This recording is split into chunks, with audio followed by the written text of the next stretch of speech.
नमस्कार, मी मेघनाज किचनमध्ये तुमचं स्वागत आहे।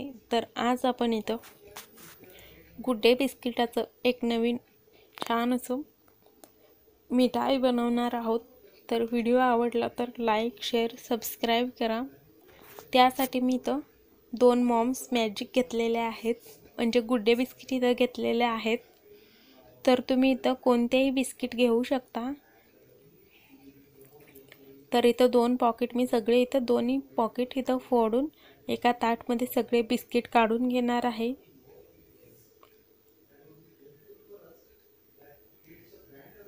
तर हे बघा, मी इथं दोन्ही पॉकेट इथं एका ताटमध्ये फाडून घेतलेला आहे। त्यानंतर आपल्याला इथं एका कढईमध्ये तूप गरम होण्यासाठी ठेवून दिलेला आहे। तर छान असं तूप आहे तो गरम झालेला आहे। तर आता आपल्याला ह्याला तळून घ्यायचे आहेत सगळे बिस्किट। तर गॅस इथं बारीकच ठेवायचा आहे आणि एक झारी किंवा चमचा घ्यायचा आहे। 1 मिनिटाच्या आतच ह्याला आपल्याला इथं बिस्किटांना पलटी करून घ्यायचा आहे। तुपामध्ये गेल्यावर बिस्किटाचा कलर तुम्ही बघू शकता, छान असं डार्क कलर व बदललेला तुम्हाला दिसत आहे। तर हे 1 मिनिटातच छान असं तळून होतील। तर तुम्ही इथं तेल किंवा तूप वापरू शकता, पण तुपाचं असं खूप छान असं वास येतो। तर तुम्ही एकदा तुपात हे बनवून बघा। तर हे बघा, मी इथं हे बिस्किट तळून घेतलेले आहेत। तर आता हे सगळे थोडे थोडे करून सगळे बिस्किट तळून घेणार आहे। तर गॅस इथं बारीकच ठेवायचा आहे आणि त्यानंतर इथं एका प्लेटला तसंच मी इथं तूप लावून घेतलेला आहे। तुम्ही प्लेट किंवा कोणतंही असं भांडी घेऊ शकता। त्यानंतर इथं सगळं तूप लावून घेतलेला आहे आणि इकडं सगळे बिस्किट आहेत तो तळून झालेले आहेत। तुम्ही याचा कलर बघू शकता। तर हे अजून गरम आहेत। तर गरममध्ये तुम्हाला इथं दाखवत आहे, खूप छान असं खुसखुशीत व कुरकुरीत झालेले आहेत आणि वास तर खूप छान लागतो। तर मी इथं एक खाऊन बघितला खाण्यासाठी, तर हे खूप छान झालेले आहेत। तर हे थंड होण्यासाठी मी इथं सगळे असं फोडून घेतलेलं आहे। त्यानंतर इथं एक मिक्सरच्या भांडीमध्ये घालून ह्याला आपल्याला मिक्सरला लावून बारीक करून घ्यायचं आहे। तर हे बघा, छान असं मी सगळं इथं फोडून घेतलेलं आहे। तर ह्याला आणखीन 1-2 मिनिटं असंच थंड होण्यासाठी ठेवून देणार आहे। तर इथे सगळे बिस्किट आहेत तो छान असं थंड झालेले आहेत। इथं एक मिक्सरचं भांडी घेतलेलं आहे। तर हे सगळे तळलेले बिस्किट आहेत तो इथं मिक्सरच्या भांडीमध्ये घालून बारीक असं करून घ्यायचं आहे। तर हे बघा, मिक्सरला लावून घेतल्यानंतर एका ताटमध्ये मी इथं सगळं काढून घेतलेलं आहे। थोडंसं मोठंसर असलं तरी चालेल, ते लगेच विरघळून जाईल। त्यानंतर इथं एक अर्धी वाटी एवढं मी इथं साखर घेतलेलं आहे व त्यात थोडंसं पाणी घालून ह्याचं छान असं एक साखरेचं पाक इथं बनवून घ्यायचं आहे। साखर विरघळेपर्यंत इथं गॅस थोडंसं मोठं ठेवायचा आहे आणि त्यानंतर इथं गॅस आहे तो बारीक ठेवायचा। इथं साखर विरघळून छान असं उकळी आलेली आहे।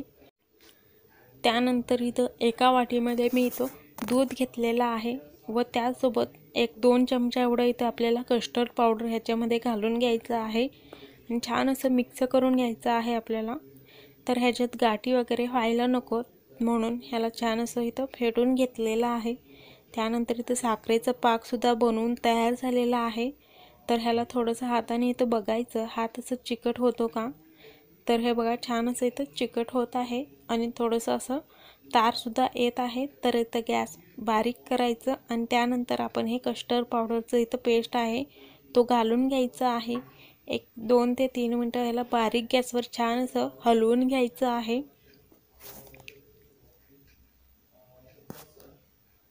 तर ह्याच्यात सुद्धा गाठी व्हायला नकोत म्हणून मी इथं सारखं हलवून घेत आहे। तर त्यानंतर आपल्याला इथं जे आपण मिक्सरला लावून घेतलेलं बिस्किटाचं आहे तर तो इथं सगळं घालून घ्यायचा आहे। तर तुम्ही इथं गॅस बारीक किंवा बंदसुद्धा करू शकता। तर हे सगळं इथं मिक्स होईपर्यंत गॅस तुम्ही बंद ठेवून हे सगळं मिक्स करायचं आणि त्यानंतर गॅस इथं चालू ठेवायचा आहे। तर मी इथं गॅस बंद न करता बारीक गॅसवर ह्याला छान असं मिक्स करून घेत आहे। तर तुम्ही बघू शकता हे छान असं बिस्किट ह्याच्यामध्ये सगळं मिक्स करून झालेलं आहे।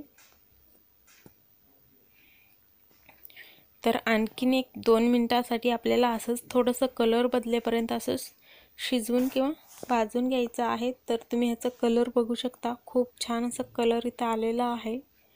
तर आता आपण ह्याचं गॅस आहे तो बंद करून घ्यायचा। तर खूप असं डार्क नाही करायचं, एवढं कलर आहे तो खूप छान आहे। जर तुम्हाला जास्त कलर आवडत नसेल तर तुम्ही पहिलं ह्याच्या आधीच गॅस इथं तुम्ही बंद करून घेऊ शकता।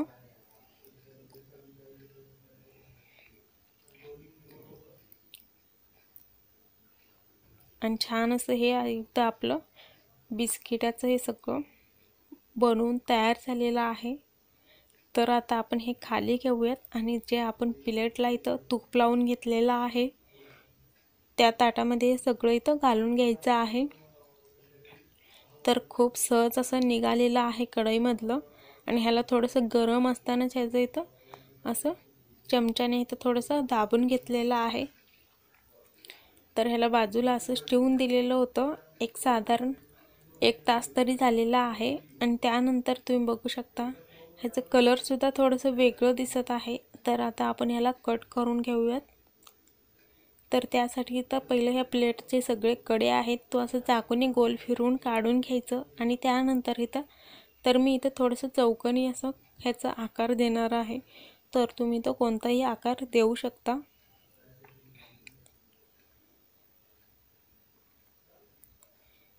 तर हे बघा छान असं इथं घट्ट झालेलं आहे। तर मी इथं 1 तासासाठी ठेवून दिलेलं होतं, तर तुम्ही इथं लगेच थंड झाल्यावर ह्याला कट करून घेऊ शकता। तर तुम्ही ह्याचा आकार किंवा मोठे छोटे कसंही देऊ शकता। तर हे बघा मी इथं एक काढून दाखवत आहे, सगळं माझं इथं कट करून झालेलं आहे।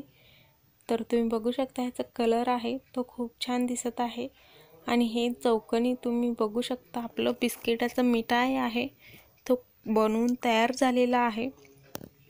तर तुम्ही सुद्धा असं एक झटपट होणारं रेसिपी किंवा मिठाई बनवून बघा।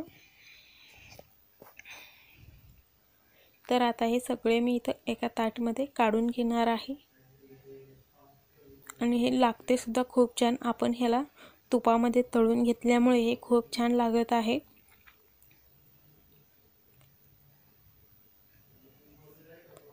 तर तुम्ही सुद्धा एकदा घरात नक्की बनवून बघा, कोणत्याही बिस्किटाचं तुम्ही असं हे मिठाई बनवून घेऊ शकता। तर तुम्हाला आजचा व्हिडिओ आवडला तर लाईक, शेअर, सबस्क्राईब करा। पुन्हा भेटूया पुढच्या व्हिडिओमध्ये, तोपर्यंत बाय बाय।